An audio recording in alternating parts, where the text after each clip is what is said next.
yang terhormat Ibu Aksinatul Kumala selaku dosen pengampu dari mata kuliah materi PAI dan SMA.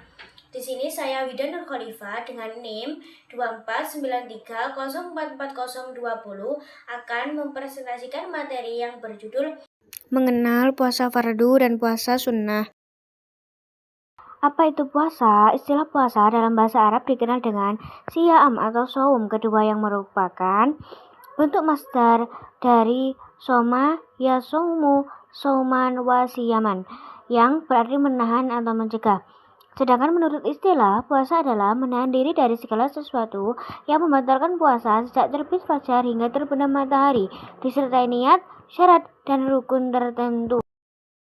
Syarat wajib puasa. Yang pertama Islam, kedua balik, ketiga berakal sehat, yang keempat mampu atau kuat, yang kelima suci haid atau nifas, dan yang terakhir menetap atau mukim. Syarat-syarat sah puasa, yang pertama Islam, yang kedua mumayyiz, yang ketiga suci dari haid dan nifas, dan yang terakhir berpuasa bukan pada hari-hari yang diharamkan. Selanjutnya ada rukun puasa, yang pertama niat, yang kedua meninggalkan segala sesuatu yang membatalkan puasa mulai dari terbit fajar hingga terbenamnya matahari. Selanjutnya sunnah puasa, makan sahur, mengakhiri makan sahur, menyegerakan berbuka setelah waktu maghrib tiba, membaca doa ketika berpuasa, memberi buka puasa. Selanjutnya meninggalkan hal-hal yang akan menghilangkan nilai puasa seperti berdusta, bergunjing, adu domba, berbicara sia-sia dan jorok, serta larangan-larangan Islam lainnya. Lalu memperbanyak amal soleh, terutama membaca Al-Quran dan bersedekah. Lalu yang terakhir, itikaf adalah berdiam diri di masjid untuk beribadah kepada Allah. Lalu selanjutnya, hal-hal yang dimakruhkan ketika puasa. Berkumur-kumur yang berlebihan, menyikat gigi, bersiwak setelah tergelincir matahari, mencicipi makanan walaupun tidak ditelan, memperbanyak tidur ketika berpuasa, berbekam atau disuntik, lalu yang terakhir sengaja terlambatkan berbuka padahal waktu sudah tiba.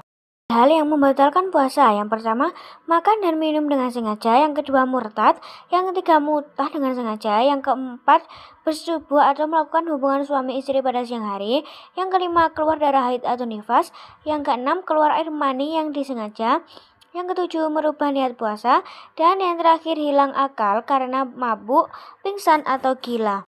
Macam-macam puasa. Yang pertama puasa Ramadan. Puasa Ramadan adalah puasa yang diwajibkan atas setiap muslim yang memenuhi syarat selama sebulan penuh pada bulan Ramadan. Puasa Ramadan termasuk salah satu puasa wajib yang harus dilakukan oleh segenap kaum muslimin. Bulan ini merupakan bulan yang penuh berkah, penuh dengan ampunan Allah Subhanahu wa Ta'ala dan rahmatnya. Di dalamnya terdapat malam yang lebih mulia dari 1000 bulan, yaitu malam Lailatul Qadar. Begitu pula Al-Quran diturunkan pertama kali di salah satu malam pada bulan ini. 2. Cara menentukan awal dan akhir Ramadan. Yang pertama ru'yatul hilal, yang kedua istikmal, dan yang terakhir hisab. Yang ketiga amalan sunnah pada bulan Ramadan. Yang pertama sholat tarawih, merupakan salah satu sholat sunnah malam yang hanya dapat dilaksanakan di bulan Ramadan. Yang kedua sholat witir dan sholat sunnah lainnya. Yang ketiga, jika ada kelebihan rezeki, sedekahkan kepada orang yang sedang berpuasa atau mengajak mereka untuk buka bersama. Yang keempat, memperbanyak membaca Al-Quran. Dan yang terakhir, iktikaf di masjid untuk beribadah. Lalu yang keempat, hal-hal yang membolehkan tidak puasa. Yang pertama, boleh tidak berpuasa tetapi harus mengqadha puasanya. Untuk orang sakit, orang yang dalam perjalanan jauh musafir, dan khusus bagi wanita, haid dan nifas juga merupakan halangan berpuasa yang mewajibkan qadha. Lalu selanjutnya, boleh tidak berpuasa tetapi harus mengganti dengan membayar fidyah, yaitu semua halangan yang membuat seseorang tidak sanggup melaksanakan puasa, antara lain orang-orang yang lanjut usia, sakit menahun, hamil, ibu yang menyusui anak, orang yang pekerjaannya tidak memungkinkan dapat berpuasa Ramadan, dan yang terakhir tidak dapat mengqadha di hari. Lalu selanjutnya ada puasa nazar. Nazar artinya menjadikan sesuatu dari yang tidak wajib menjadi wajib, atau ikatan janji yang diperintahkan untuk melaksanakannya. Jadi puasa nazar adalah puasa yang telah dijanjikan oleh seseorang karena mendapatkan sesuatu kebaikan. Yang kedua, hukum puasa nazar. Karena puasa nazar merupakan puasa yang telah dijanjikan oleh yang bersangkutan untuk dilaksanakan, maka hukumnya wajib. Dengan demikian, jika yang bernazar tidak melaksanakannya puasa, maka ia akan berdosa. Lalu ada puasa kafarat. Puasa kafarat adalah puasa yang dilakukan dengan maksud untuk memenuhi denda atau tebusan. Melaksanakan puasa kafarat hukumnya wajib. Macam-macam puasa kafarat. Puasa yang dilaksanakan karena melanggar larangan haji, puasa kafarat karena melanggar sumpah atau janji, puasa kafarat karena sumpah zihar, puasa kafarat karena pembunuhan tanpa sengaja, dan yang terakhir puasa kafarat karena hubungan suami istri di bulan Ramadan dengan sengaja pada saat puasa. Yang keempat, puasa sunnah.